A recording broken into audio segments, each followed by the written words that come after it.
আজ করব সবজি পনির। ফুলকপি, বিনস, ক্যাপসিকাম, গাজর, আলু সব কেটে নিয়েছি। পনির কেটে নিয়েছি। কড়াইয়ে ঘি আর সাদা তেল গরম করে নিলাম। হলুদ আর লবণ দিয়ে দিলাম সাদা তেল আর ঘিয়ের মধ্যে। দিয়ে পনিরগুলো ভালো করে ভেজে নিলাম।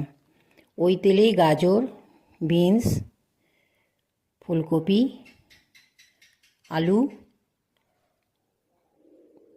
আগে ভেজে নিলাম। অন্যদিকে বাদাম, ক্যাপসিকাম দিয়ে দিলাম। অন্যদিকে বাদাম, কাজু বাদাম, পোস্ত, কিশমিশ ভিজিয়ে রেখেছিলাম, ওটাকে বেটে নিলাম। কড়াইয়ে আবার তেল দিলাম। ফোড়নগুলো দিয়ে দিলাম তেজপাতা, জিরে, শুকনো লঙ্কা, এলাচ আর দারচিনি। তেল গরম হলে আদা দিয়ে দিলাম। আদাটা নেড়ে চেড়ে হলুদ, কাশ্মীরি লঙ্কা, জিরে, একটু জল দিয়ে ভালো করে ভেজে নিলাম। ভাজা হয়ে গেলে ওর মধ্যে বাটা মশলাটা দিয়ে দিলাম, কাজু কিশমিশ বাটাটা। এটাকে আবার ভালো করে ভেজে নিলাম।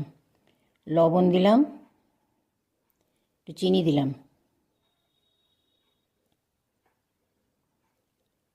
এই মশলাটা ভাজা হয়ে গেলে দই দিয়ে দিলাম।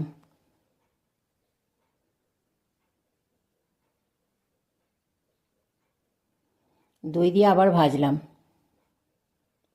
তেল ছেড়ে দিলে মশলা থেকে সবজিগুলো দিয়ে দিলাম। সবজি দিয়ে আবার নাড়াচাড়া করলাম। এবার একটু জল দিয়ে দিলাম।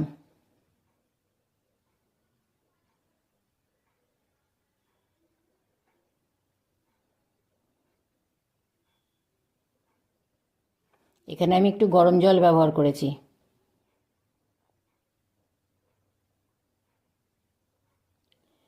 ফুটে উঠলে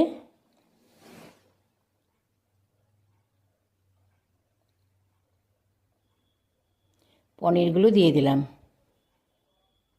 দিয়ে একটু ঢেকে দিলাম।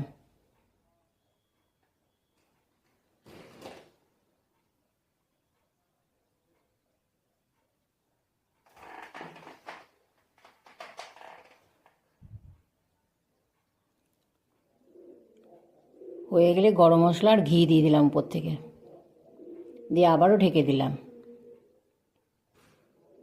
তৈরি হয়ে গেল